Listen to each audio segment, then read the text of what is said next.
point de l'audience accordée à la PECSI et à la FIDOP le lundi 16 juin 2025 par son Excellence Madame Francesca Di Moro, ambassadrice de l'Union européenne en Côte d'Ivoire, et la position de la PECSI sur l'enlèvement manqué du camarade de lutte Dr Boga Sako Gervais, président de la FIDOP, le vendredi 13 juin 2025, tels sont les sujets de la conférence de presse animée par Ebrin Yaoremi, président du conseil d'administration de la plateforme pour l'engagement citoyen de Côte d'Ivoire PECSI, ce vendredi 20 juin 2025. Nous, la PECSI et la FIDOP, avons été reçus le lundi 16 juin 2025 par son Excellence Madame Francesca Di Moro, ambassadrice de l'Union européenne en Côte d'Ivoire, à notre demande.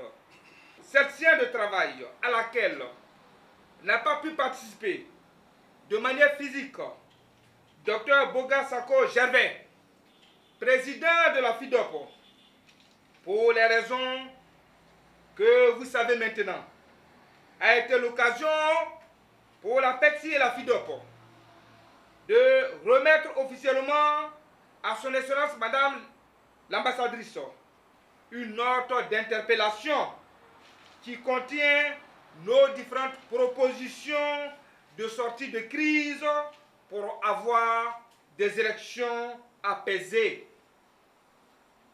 transparentes et surtout inclusives, dont les résultats qui sortiront des urnes ne souffriront d'aucune contestation, considérant que l'Union européenne, qui comprend 27 pays, contribue de manière significative au financement du processus électoral en Côte d'Ivoire ces dernières années. Avons jugé utile de faire un rappel de mémoire dans cette note d'interpellation sur la rébellion armée de 2002 qui avait attaqué la République de Côte d'Ivoire, dont les commanditaires ont justifié leur acte ignoble par le fait qu'il s'agissait de permettre à tout le monde, essentiellement à M. Alassane Ouattara, d'être candidat à l'élection présidentielle, alors qu'il ne pouvait aucunement candidater en vertu de la constitution ivoirienne. La PECSI et la FIDOP ont informé Madame Francesca Di Moro, ambassadrice de l'Union européenne en Côte d'Ivoire, de nos saisines officielles de Madame Rita Lamdina, la responsable Afrique de l'Union européenne, en date du vendredi 2 mai 2025, et de son Excellence Monsieur Antonio Guterres, secrétaire général de l'Organisation des Nations Unies, en date du vendredi 09 mai 2025, des entraves sur le processus électoral en cours, de la crise préélectorale déjà ouverte suite à la radiation des principaux leaders de l'opposition significative ivoirienne sur la liste électorale. Et surtout, demander leur implication personnelle afin que le parti au pouvoir, le RHDP, accepte un dialogue politique dans les meilleurs délais avec son opposition et la société civile pour une sortie de crise définitive afin de sauver des vies humaines pendant qu'il est encore temps. La PECSI et la FIDOP ont rappelé à Madame l'ambassadrice de l'Union européenne en Côte d'Ivoire les différentes médiations que l'Afrique et le monde ont proposées à la Côte d'Ivoire, mais surtout la signature le 6 avril 2005 des premiers accords de Pretoria suite à la médiation du président sud-africain Thabo Mbeki, qui a solutionné le problème de l'éligibilité de l'opposant d'alors, M. Alassane Ouattara. Considérant que c'est essentiellement grâce à tous ces accords politiques et à l'implication à tous les niveaux de la communauté internationale, notamment l'ONU et l'Union européenne, que le candidat d'alors, M. Alassane Ouattara, a pu être éligible en Côte d'Ivoire.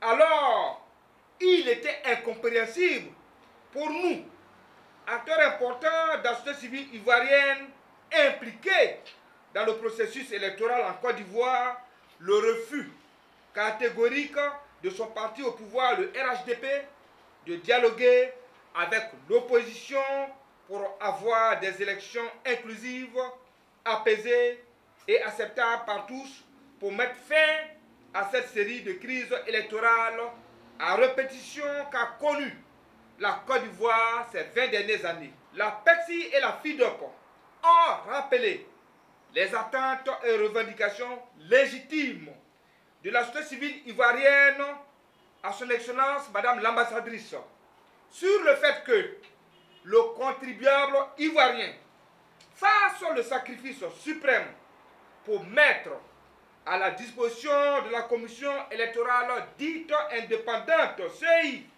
plus de 27 milliards de nos francs CFA dans l'optique de réaliser l'opération de révision de la liste électorale avant les présidentielles d'octobre 2025 conformément à la loi électorale. Et malheureusement, nous disons bien et malheureusement, M. Ibrahim Koulibaly Kubier, président de la dite commission et son équipe, qui ne jouissent d'aucune crédibilité et légitimité aux yeux de la grande majorité des populations ivoiriennes, semblent vouloir imposer au peuple de Côte d'Ivoire un calendrier de révision de la liste électorale probablement après les échéances présidentielles d'octobre 2025, ce qui ne donnerait aucune valeur et priverait ces milliers d'Ivoiriens de leur droit de vote que leur confère la Constitution ivoirienne. Nous avons informé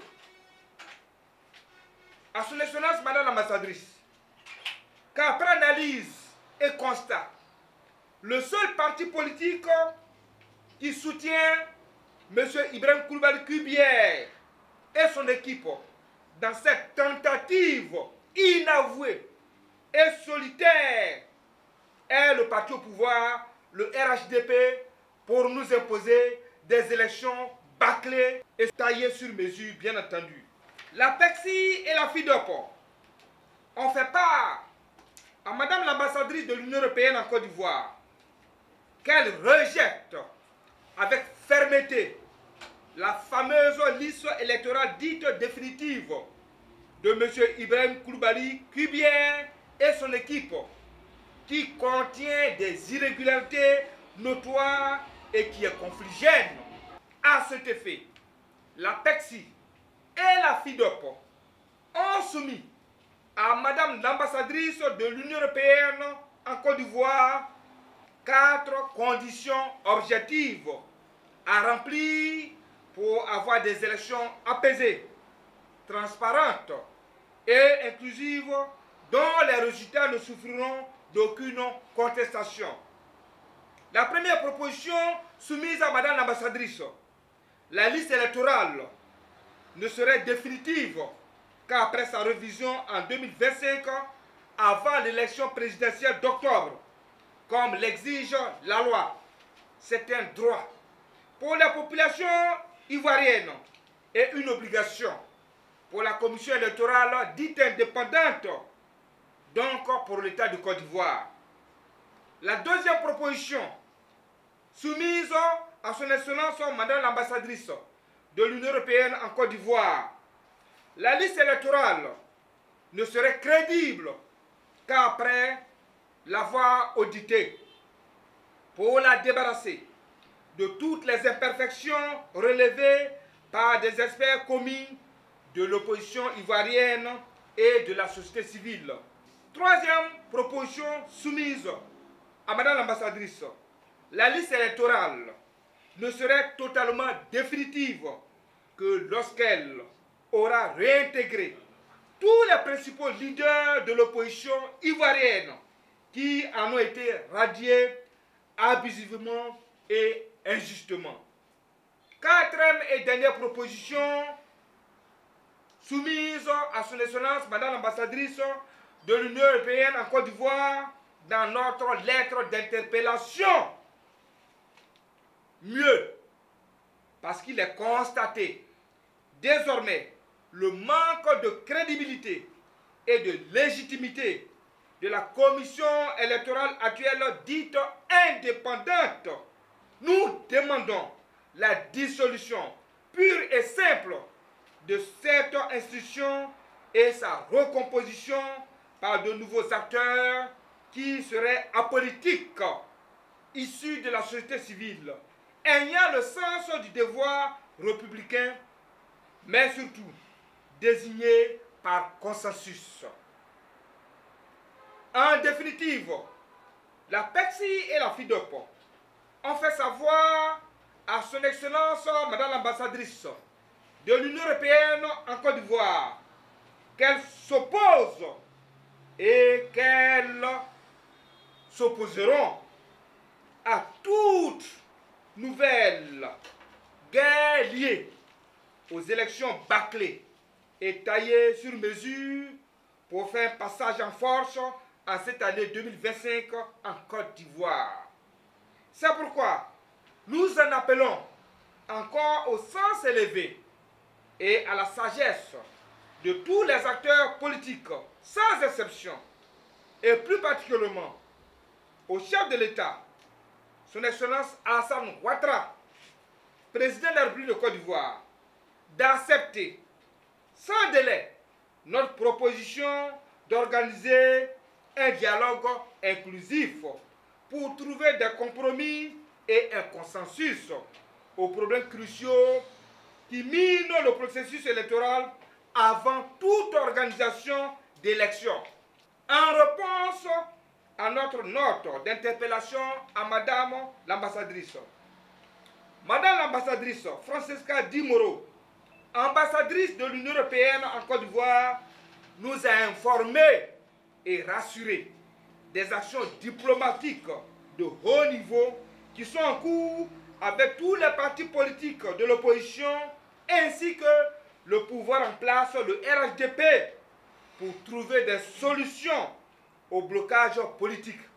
Aussi, elle nous a fait cas de la mission de haut niveau de l'Union africaine qui est venue spécialement en terre ivoirienne rencontrer les acteurs politiques pour connaître les problèmes cruciaux qui minent le processus électoral en Côte d'Ivoire dans l'optique de trouver des compromis et surtout un consensus pour avoir des élections apaisées. Mais le plus important, c'est d'avoir des élections inclusives qui ne souffriront d'aucune contestation. La PECSI et la FIDOP ont tenu à la féliciter, aussi à l'encourager pour ces informations qui nous ont été données. Aussi, encourageons fortement, à travers cette interpellation, le président Alassane Ouattara, afin qu'il arrive à prendre des décisions politiques courageuses pour renvoyer l'ascenseur à tous nos concitoyens qui désirent être candidats de l'être, comme ce fut son cas avant les présidentielles de 2010, où le président Laurent Gbagbo a utilisé l'article 48 de notre Constitution pour lui permettre d'être éligible à la suite des différents accords politiques signés. Pour terminer, La PECSI et la FIDOP suggèrent au président de la République, son Excellence Alassane Ouattara, de ne pas écouter ceux qui sont autour de lui et qui lui font croire que le peuple de Côte d'Ivoire le soutiendrait pour un quatrième mandat illégal et anticonstitutionnel après 15 ans de gestion du pouvoir d'État. Nous estimons aujourd'hui et plus que jamais que le président Alassane Ouattara, âgé de 83 ans, mérite un bon repos et doit tenir sa promesse de 2020 prise devant toute la nation ivoirienne et devant tous nos ancêtres. Celle de laisser la place à la nouvelle génération. Aussi, la PECSI et la FIDOP estiment qu'écarter tous les poids lourds de l'opposition ivoirienne à ces échéances présidentielles d'octobre 2025 ne donnerait aucune crédibilité et de légitimité au président qui serait élu aux yeux de la communauté internationale et nationale, et surtout aux yeux de cette jeunesse consciente que nous représentons. Jamais nous n'accepterons une forfaiture en 2025.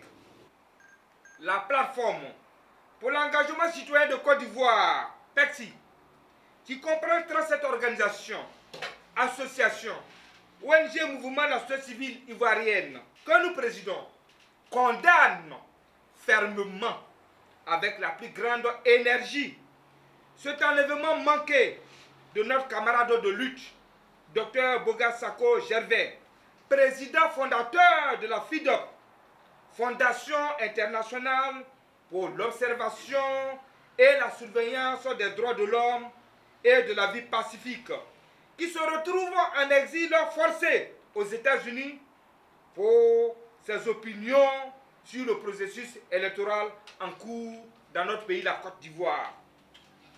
Nous prenons l'opinion nationale et internationale à témoin des intimidations, menaces et privations de nos libertés individuelles et collectives que nous donne droit la Constitution ivoirienne, que nous subissons à longueur de journée et dont les dernières en date sont le cas de notre camarade de lutte Dr Boga Sako et mon cas personnel après notre première conférence de presse du lundi 09 juin 2025. Nous portons à la connaissance de l'opinion nationale et internationale que ce même vendredi 13 juin, où Dr Boga Sako Gervais a pu éviter de justesse son enlèvement, j'ai été contacté au téléphone à 16h00 par un certain maître Nawa ou Niawa du premier cabinet du tribunal de premier instance du plateau, qui m'a laissé entendre que moi, Hébreu Yao Remi, je suis convoqué pour être entendu car j'ai porté une plainte contre un certain Siaka depuis 2019 et que c'est maintenant qu'il vient de retrouver ce dossier. Mesdames et messieurs les journalistes, sur quelle planète sommes-nous pour une plainte émise en 2019? C'est en 2025, c'est-à-dire 6 ans après qu'on retrouve le dossier pour être entendu. C'est de l'intimidation. C'est de ça qu'il s'agit en Côte d'Ivoire. Je lui ai répondu en disant, monsieur, pour ce dossier dont vous parlez, j'ai été voir le juge d'instruction du premier cabinet d'alors avec mon avocat pour lui signifier que j'ai laissé tomber cette affaire et depuis lors le dossier a été classé depuis 2019. Et comme vous le dites, c'est moi qui suis le plaignant et je ne comprends pas pourquoi vous m'appelez et vous voulez m'obliger à venir vous rencontrer. Par la suite, il était dans tous ses états. Mesdames et messieurs, je vous donne ces détails pour que vous sachiez combien de fois nous sommes intimidés nuit et jour. Nous sommes tous en danger. Je pourrais même dire que nous sommes dans une prison à toit ouvert, où on peut te prendre n'importe où, te coller une fausse affaire, ou venir t'enlever, et ça n'ira nulle part. Et pourtant, mesdames et messieurs les journalistes, voici les différents articles de la Constitution ivoirienne qui devraient en réalité nous protéger, et malheureusement le constat est amer. L'article 19 de la Constitution ivoirienne dit « La liberté de penser, la liberté d'expression, notamment la liberté de conscience, d'opinion sont garanties à tous les concitoyens. Chacun a le droit d'exprimer et de diffuser librement ses idées. » Article 20 de la Constitution ivoirienne. Les libertés d'association, de réunion et de manifestation pacifique sont garanties par la loi en Côte d'Ivoire. Article 22 de la Constitution ivoirienne. Aucun Ivoirien ne peut être contraint à l'exil. Article 26 de la Constitution ivoirienne. La société civile est une des composantes de l'expression de la démocratie. Elle contribue au développement économique, social et culturel de la nation. Article 28 de la Constitution ivoirienne. L'État s'engage à respecter la Constitution, les droits de l'homme et les libertés publiques. Il veille à les faire connaître et à les diffuser au sein de la population. L'État prend les mesures nécessaires pour intégrer la Constitution, les droits de l'homme et les libertés publiques. Et enfin, nous citons la loi numéro 2014-388 du 20 juin 2014 portant protection et promotion des défenseurs des droits de l'homme qui est censée nous protéger en Côte d'Ivoire. Nous le disons haut et fort, Dieu est du côté de la vérité. Il a confié une mission à chacun et à chacune de nous sur cette terre des hommes. Alors, nous devons lutter de toutes nos forces et de toute notre âme pour sauver la dignité du peuple souverain de Côte d'Ivoire. Nous avons donc toutes et tous le devoir devant l'histoire de faire échec à tout ce qui se préparerait dans l'ombre à faire un hold-up électoral en cette année 2025. Qui compte sur la violence, le braquage des urnes, les intimidations, la fraude à grande échelle ou sur les armes pour se proclamer vainqueur, nous le disons haut et fort, ça ne passera pas en cette année 2025. La PECSI exprime donc sa solidarité totale à son partenaire de lutte, le président de la FIDOP, Dr Boga Sako Gervais, enseignant-chercheur à l'université, dont l'engagement pour la défense des droits de l'homme et des libertés, ainsi que de la démocratie, est salué par la grande majorité des Ivoiriens épris de justice et de vérité.